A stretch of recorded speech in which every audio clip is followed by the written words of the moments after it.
قرطاجنہ قسط نمبر 11۔ سلطنت روما کے دارالحکومت میں خاصی چہل پہل تھی۔ روم و یونان اپنی تاریخ بنانے کے سب سے اہم مرحلے میں تھے۔ سکندر اعظم یونانی کا دور ابھی شروع نہ ہوا تھا، جس کے بعد یونان روئے زمین کی سب سے عظیم طاقت بننے والا تھا۔ اب اسکندر کے باپ کی حکومت تھی، لیکن روما میں سرداروں کی مشترکہ حکومت تھی۔ وہ کسی ایک پرچم تلے جمع ہونے کے آرزو مند تھے۔ روما کی مجلس شورا کی نئی حکمت عملی پر زور و شور کے ساتھ عمل درآمد جاری تھا۔ یہ لگتا تھا پورا ملک جنگ کی تیاری کر رہا ہے۔ ہر چہرے پر ایک عجیب طرح کا جوش تھا۔ اہل روما قرطاجنہ کی اینٹ سے اینٹ بجانے کے خواب دیکھ رہے تھے۔ روما پورے اطالیہ میں میلے کا سا سما رہنے لگا تھا۔ دور دراز کے ملکوں سے لوگ آ کر روما میں اپنی مصنوعات بیچ رہے تھے۔ بازاروں میں اہل روما کے ساتھ ساتھ یونانی، ایرانی، حتیٰ کہ ہندوستانی بھی نظر آتے تھے۔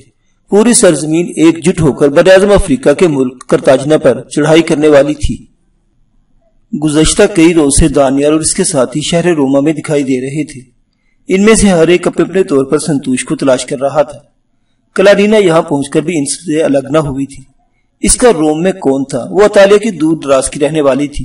بے شک اس کی قوم رومی تھی، لیکن خاص روما میں ایسا کون تھا جس کے پاس وہ چلی جاتی؟ اب تو اس کا پریوار یہی لوگ تھے۔ دانیال نے یہاں پہنچ کر کلاڈینا کو چلے جانے کا کہا تھا۔ اس نے کہا تھا، کلاڈینا تمہارا وطن آ گیا ہے، میں نے اپنا وعدہ پورا کر دیا، تم چاہو تو جا سکتی ہو اور اپنی نئی زندگی شروع کر سکتی ہو۔ کلاڈینا نے پہلی بار خوفزدہ نظروں سے دانیال کی جانب دیکھا۔ وہ تڑپ کر جواب دیا، ایشور کے لیے مجھے خود سے الگ نہ کیجیے، میرا وطن تو آپ لوگوں کے ساتھ ہے، مجھے ڈر لگ رہا ہے کہیں آپ مجھے خود سے الگ نہ کر دیں۔ شیتل نے دیکھا کہ کلاڈینا رو رہی تھی۔ وہ آگے بڑھی اور اس بہادر رومی دوشیزہ کو گلے سے لگا لیا۔ دانیال بھی کلاڈینا کی محبت دیکھ کر مسکرا دیا تھا۔ سچ تو یہ تھا کہ کوئی بھی کلاڈینا کو جانے نہ دینا چاہتا تھا۔ کلاڈینا کو اپنے پاس رکھ کر تو عارفان اور اس کے دونوں بیٹے بھی خوشی سے نہال ہو گئے، اور کلاڈینا نے پہلی بار فرتے جذبات سے دانیال کا دامن تھام لیا۔ آپ نے مجھے خریدا ہے، کوئی اپنے غلاموں کو اس طرح جانے دیتا ہے کیا؟ آپ میرے آقا ہیں اور میں آپ کو چھوڑ کر کہیں نہیں جا سکتی۔ ایشور کی قسم، اگر غلامی کسی پہلو سے جائز ہے تو وہ صرف یہی ہے، میں آپ کی سچی باندھی ہوں۔ اور اب تو وہ سب اپنے اپنے طور پر سنتوش کے بارے میں معلومات حاصل کرنے کی کوشش کر رہے تھے۔ کیدار کسی سے یہ نہ پوچھتا تھا کہ سنتوش کہاں ہے، وہ تو سب سے پوچھتا تھا کہ امیر البحر کونیڈس کی ملاقات کس طرح ممکن ہے۔ وہ کونیڈس پر براہ راست ہاتھ ڈالنا چاہتا تھا، لیکن خوش قسمتی سے اس کی نوبت ہی نہ آئی۔ رات کو جب وہ اپنے ساتھیوں کے پاس سرائے میں لوٹا تو ایک خوشخبری اس کی منتظر تھی۔ آج دن میں دانیال کو پتا چلا تھا کہ کئی روز پہلے ایک خوش شکل نوعمر لڑکی کو بطور غلام فروخت کیا گیا تھا، جو قرطاجنی تھا، جس کی بولی بہت اونچی لگی تھی۔ اور دانیال کو یہ بھی پتا چل گیا تھا کہ سنتوش کو برفانی علاقے کوہ مغرب کا کوئی سوداگر خرید کر لے گیا تھا۔ سب سے بڑی خوشی کی بات تو یہ تھی کہ انہی پہاڑی سوداگر یا لاطینی ساہوکار کا نام بھی پتا چل گیا تھا۔ دانیال اور اس کے ساتھیوں کی توقع کے برخلاف سنتوش کا سراغ جلدی مل گیا تھا۔ اب تو انہیں نئے سفر کی تیاری کرنی تھی۔ قلطی ساہوکار پولابیس کوہ مغرب کی وادی برف کا رہنے والا تھا۔ وہ زمرد کا تاجر تھا اور کوہ میں اس کی اپنی زمرد کی کانیں تھی۔ قلطی اقوام بڑی خوشحال تھی اور اس خوشحالی کی وجہ صرف قیمتی پتھر زمرد تھا۔ وادی برف کوہ مغرب کی برفانی چوٹیوں کے عقب میں تھی۔ یہ تمام معلومات دانیال نے بڑی آسانی سے حاصل کر لی تھی، لیکن بدقسمتی سے کوہ کو عبور کرنا آسان کام نہیں تھا۔ یہ کام آسان تھا، یہ مشکل، لیکن بہرحال ان لوگوں نے اب برفانی پہاڑیوں کا سفر درپیش تھا۔ دانیال نے فی الفور تیاریاں شروع کر دی۔ اس نے عارفان اور اس کی بیوی بچوں کو برقہ پر واپس بھیج دیا تاکہ برقہ جیسے قیمتی جہاز کو صرف بھاڑے کے مزدوروں کے رحم و کرم پر ہی نہ چھوڑا جائے۔ دانیال پوری دانش مندی کا مظاہرہ کرتے ہوئے اس مشکل سفر کی تیاریوں میں مشغول ہو گیا۔ اسے کسی ایسے راہبر کی تلاش تھی جو یا تو کوہ مغرب کا رہنے والا ہو اور یا کوہ مغرب کے طویل پہاڑی راستوں، قصبوں اور وادیوں سے واقف ہو۔ بغیر رہبر کے وہ اس دشوار گزار سفر پر جانے کا خطرہ مول نہ لے سکتا تھا۔ وہ دن بھر کسی اچھے انسان کی تلاش کرتا، جو کوئی جہاں بتاتا وہاں چلا جاتا، اور اسی طرح ایک دن جب وہ للیتا کے شراب خانے پر پہنچا تو اس کے ساتھ ایک انوکھا واقعہ پیش آیا۔ ہوا یہ کہ اسے کسی نے بتایا، تم للیتا کے شراب خانے چلے جاؤ، وہاں تمہارے مطلب کا آدمی مل جائے گا۔ اور جب وہ شراب خانے پہنچا تو یہ دیکھ کر دنگ رہ گیا۔ وہاں ایک ہنگامہ جاری تھا، شاید ابھی بھی کوئی لڑائی ہوئی تھی۔ کچھ گنڈے شراب خانے میں دندناتے پھر رہے تھے، کچھ ملازم پیشہ لوگ نیچے زمین پر اوندے منہ پڑے مٹی چاٹ رہے تھے، اور باقی تماشائی تھے۔ شراب کی سرائیاں الٹی ہوئی تھی اور شراب پتھریلے فرش پر پڑی ہوئی تھی۔ بڑی بڑی مونچھ والے گنڈے شراب خانے کے عملے سے بار بار کسی شخص کا نام اور پتہ پوچھ رہے تھے، لیکن وہاں شاید اس شخص کو کوئی نہیں جانتا تھا۔ دانیال نے ان کا مکالمہ غور سے سنا تو دنگ رہ گیا۔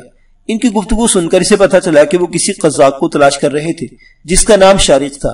دانیال کی آنکھوں کے سامنے معرفت جزیرہ کے تمام حالات و واقعات گھوم گئے، لیکن شارق کو یہاں روما میں ڈھونڈنے کا مطلب تھا کہ وہ یہاں موجود تھا، اور یہ گنڈے اتنی شدت کے ساتھ اسے کیوں تلاش کر رہے تھے۔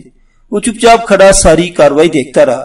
ایک عجیب الہیت گنڈا بار بار بآواز بلند شارق کا نام لیتا اور کہتا، کوئی ہے جو اسے جانتا ہو، ہم اسے منہ منگا انعام دیں گے جو ہمیں قزاق شارق کا پتہ بتائے گا۔ دانیال نے دیکھا وہ لوگ جزیرہ مارفیس کے نہیں لگتے تھے، وہ خاص رومیو نسل لوگ تھے، البتہ ان کے حلیے سمندری قزاقوں سے مختلف نہیں تھے۔ بان دانیال کے کانوں میں اس عجیب الہیت شخص کی آواز پھر گونجی۔ وہ کہہ رہا تھا، رومی امیر البحر کو اس خطرناک قزاق شارق کی تلاش ہے۔ ہم رومی بحریہ کے لوگ ہیں، تمہیں آخری بار کہتے ہیں کہ ہمیں اس قزاق کا پتہ بتا دو جو آج صبح تک اس شراب خانے میں مقیم تھا۔ وہ قرطاجنہ کا جاسوس ہے، اور جو کوئی اسے پناہ دے گا وہ بہت بری موت مارا جائے گا۔ بات کرنے والے کی آواز بہت بھاری تھی۔ دانیال کو یہ ماجرا نہایت عجیب لگا۔ وہ شارق کو اچھی طرح جانتا تھا، لیکن اسے یہ معاملہ اس لیے عجیب لگ رہا تھا کہ شارق کا یہاں شہر روما میں کیا کام؟ وہ تو اپنے جزیرے پر ہوگا۔ آخر یہ گنڈے اسے یہاں کیوں ڈھونڈ رہے تھے؟ اس کی سمجھ میں کچھ نہ آ رہا تھا۔ اور پھر یہ بات کہ یہ لوگ رومی بحریہ کے سپاہی تھے پھر عجیب تھی، کیونکہ یہ تمام گنڈے شکل و صورت سے مکمل طور پر ڈاکو، لٹیرے یا اچکے لگتے تھے۔ ان میں بحریہ کے سپاہیوں والی شان و شوکت کے بجائے سمندری ڈاکو والی بدخلقی کوٹ کوٹ کر بھری ہوئی تھی۔ اچانک ایک چیخ بلند ہوئی۔ بڑی مونچھوں والے گنڈے نے شراب خانے کے مالک کو بری طرح زخمی کر دیا تھا۔ اس نے اپنے ہاتھ میں پکڑے قزاقوں والے کلہاڑے کے وار سے شراب خانے کی مالک کی ران پر زبردست گھاؤ لگا دیا تھا۔ زخمی کی چیخوں سے دیکھنے والوں پر عجیب ہیبت چھا رہی تھی، لیکن بڑی مونچھوں والا گنڈا بدستور ایک ہی رٹ لگائے ہوئے تھا۔ آج صبح تک شارق یہی تھا، اسی شراب خانے میں مقیم تھا۔ اگر تم لوگوں نے اس کا پتہ نہ بتایا تو میں ایک ایک کا خاتمہ کر دوں گا۔ میں یہاں ہوں گھٹیا گنڈے۔ یکایک دانیال کے کانوں میں ایک مانوس آواز پڑی، اور سارے کے سارے تماشائی اندرونی دروازے کی طرف متوجہ ہو گئے۔ وہاں ایک خوبصورت نوجوان موجود تھا۔ یہ شارق تھا۔ دانیال اسے پہلی ہی نظر میں پہچان گیا۔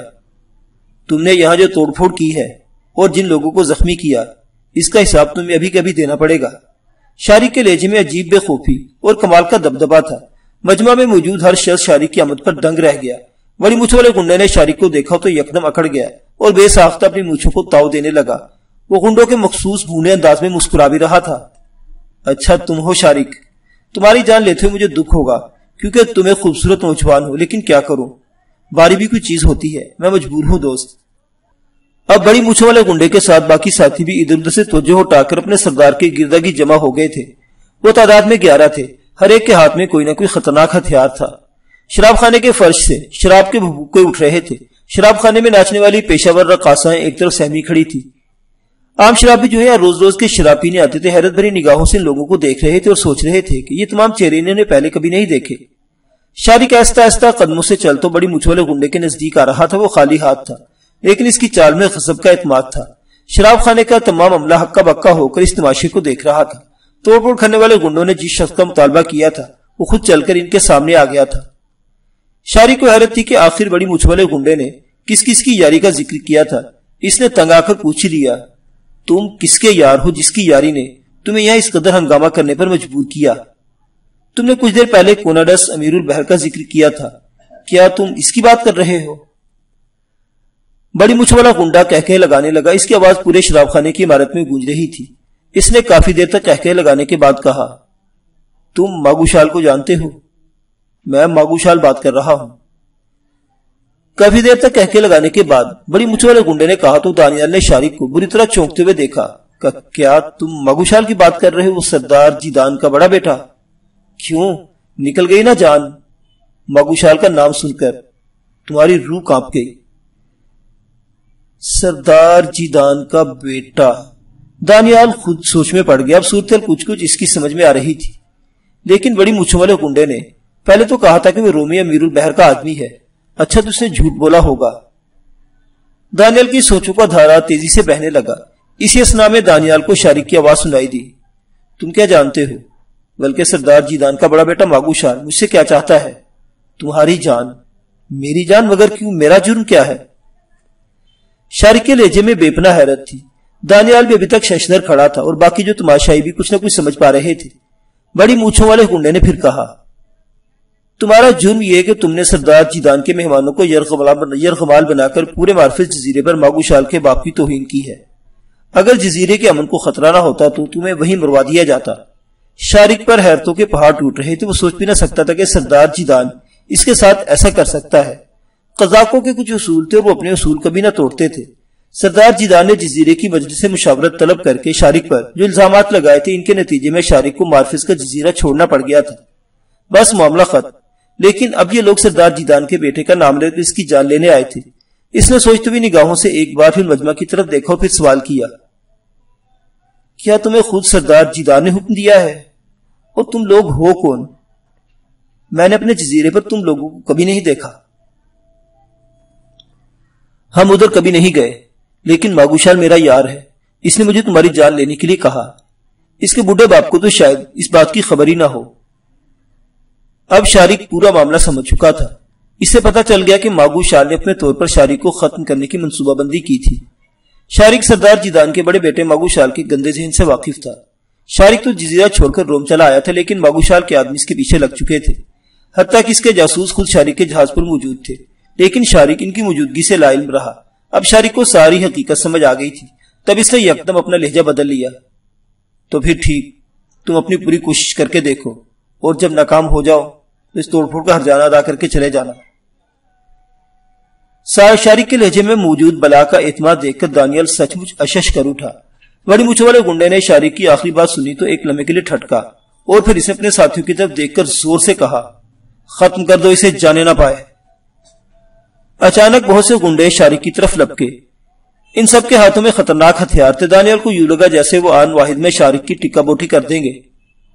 اب وہ مزید چپکا کھڑا نہ رہ سکتا تھا۔ اس نے اپنی شمشیر برہنہ کی اور شارک کی مدد کے لیے آگے بڑھا، لیکن اس سے پہلے کہ میدان میں اترتا وہ شارک کی پھرتی اور داؤ دیکھ کر مبہوت رہ گیا۔ وہ تو تماشائیوں میں سے ہر ایک کے منہ سے بے ساختہ نکلا، واہ! شارک نے سامنے سے آنے والے گنڈوں کو وار کرنے کا موقع ہی نہ دیا۔ وہ خود لپک کر آگے بڑھا اور جو ہی وہ مسلح گنڈوں کے نرغے میں پہنچا یا کہیں زمین پر بیٹھ گیا۔ اگلے لمحے اس کی دائیں لات پوری قوت سے گھومی اور ایک گنڈے کی ٹانگوں کے نچلے حصے پر پڑی۔ وہ اوق کی آواز نکالتا ہوا دھڑام سے نیچے گرا، لیکن شارک کی لات نہ رکی۔ وہ ایک ہی بار دوبارہ گھومی اور دوسرے گنڈے کو گرا دیا۔ اسی اسنا میں اوپر سے اس پر گنڈوں کے خطرناک ہتھیار گرے، مگر وہ صاف بچ گیا۔ اس نے نہایت پھرتی سے خود کو تمام واروں کے نیچے سے ایک طرف نکال لیا اور دوبارہ حرکت میں آ گیا۔ جن دو گنڈوں کو اس نے نیچے گرا لیا تھا وہ پھر کھڑے ہو گئے۔ وہاں دانیال کے دل میں ایک بار پھر خیال آیا۔ اس نے بآواز بلند شارک کو پکارا، شارک یہ لو۔ شارک نے آن واحد میں دانیال کی طرف دیکھا۔ اس کی آنکھوں میں خوشگوار حیرت کی جھلک نظر آئی، اور دوسرے مرحلے میں وہ دانیال کا مدعا سمجھ گیا۔ دانیال اسے تلوار دینا چاہتا تھا۔ شارک نے ہاں کہنے کے انداز میں سر ہلایا اور دانیال نے اپنی شمشیر شارک کی طرف پھینک دی۔ تلوار ہوا میں کسی پرندے کی طرح تیرتی ہوئی شارک تک پہنچی اور اس نے جھپٹ لی۔ دانیال کو حیرت تو اس بات پر تھی کہ آخری شارک اتنے گنڈوں کے سامنے یوں نہتھا ہو کر کیوں چلا آیا تھا۔ شارک نے شمشیر اچک لی اور اب تو وہ رادو سائقہ بن چکا تھا۔ پھرتلا پن تو اس کا خاصا ہی تھا۔ اب اس کے ہاتھ کو شمشیر لگی تو اس کی رفتار میں بجلی بھر گئی۔ دیکھتے ہی دیکھتے اس نے گنڈوں کے چھکے چھڑا دیے۔ بڑی مچھ والا قزاق دور کھڑا اپنے ساتھیوں کی درگتا تاؤ کھا رہا تھا۔ شارک ان کو تھکا تھکا کر مارنا چاہتا تھا۔ سچ تو یہ کہ وہ شہر روما میں کسی کا قتل نہ کرنا چاہتا تھا، ورنہ اب تک اس نے ان میں سے 3-4 کو تو گرا دیا ہوتا۔ یکایک دانیال کو ایک چھوٹا خیال سوجا۔ اس نے ایک نظر شراب خانے کے ملازموں پر ڈالے جو کچھ فاصلے پر دیوار کے ساتھ کھڑے اس عجیب و بے جوڑ جنگ کا تماشا دیکھ رہے تھے، اور پھر اگلے لمحے دانیال ان کی طرف بڑھ گیا۔ وہ عملے کے نزدیک آیا اور کسی قدر تاؤ دلانے والے لہجے میں کہا، تمہارے شراب خانے کی توڑ پھوڑ کا حساب لینے کے لیے وہ اکیلا لڑ رہا ہے اور تم سب یہاں کھڑے تماشا دیکھ رہے ہو۔ اس لڑائی کے ختم ہوتے ہی مالک تمہیں نوکری سے نکال دے گا، کیونکہ تم لوگ نکمے ہو۔ وہ دیکھو، تمہارا مالک زخم سے وجہ سے بے ہوش ہونے کے قریب ہے۔ شراب خانے کے ملازمین کو تو جیسے آنکھ کھل گئی۔ اچانک انہیں اپنا غصہ بھی یاد آ گیا۔ آخر ان گنڈوں نے پہلے انہی کو تو پیٹا تھا۔ وہ سب کے سب پہلے تو ایک دوسرے کا منہ تکنے لگے، اور پھر ان میں سے ایک نے اپنی جگہ اپنی تلوار سنبھالی اور آگے قدم بڑھاتا رہا۔ پھر کیا تھا؟ شراب خانے کے تمام ملازم جس کے ہاتھ میں جو اسلحہ آتا جنگ میں شریک ہو جاتا۔ دانیال کی حکمت عملی کارگر ثابت ہوئی اور میدان جنگ کا پانسا پلٹ گیا۔ اتنے سارے مسلح لوگوں کو دیکھ کر گنڈوں کے ہاتھوں کے طوطے اڑ گئے۔ حملہ کرنے کے بجائے دفاعی انداز میں لڑنا شروع ہو گئے۔ گنڈوں کے سردار کی حالت بھی دیکھنے والی تھی۔ اسے اپنی موت یا گرفتاری صاف دکھائی دے رہی تھی۔ وہ اچانک چلایا، بھاگو، نکل بھاگو، اب یہاں رکنے کا کوئی فائدہ نہیں۔ اندھا کیا مانگے دو آنکھیں۔ سردار کے منہ سے بھاگو کے الفاظ نکلے تو تمام گنڈے سر پر پاؤں رکھ کر بھاگ کھڑے ہوئے۔ ان لوگوں نے پیچھے مڑ کر بھی نہ دیکھا اور شراب خانے سے یوں غائب ہوتے کہ جیسے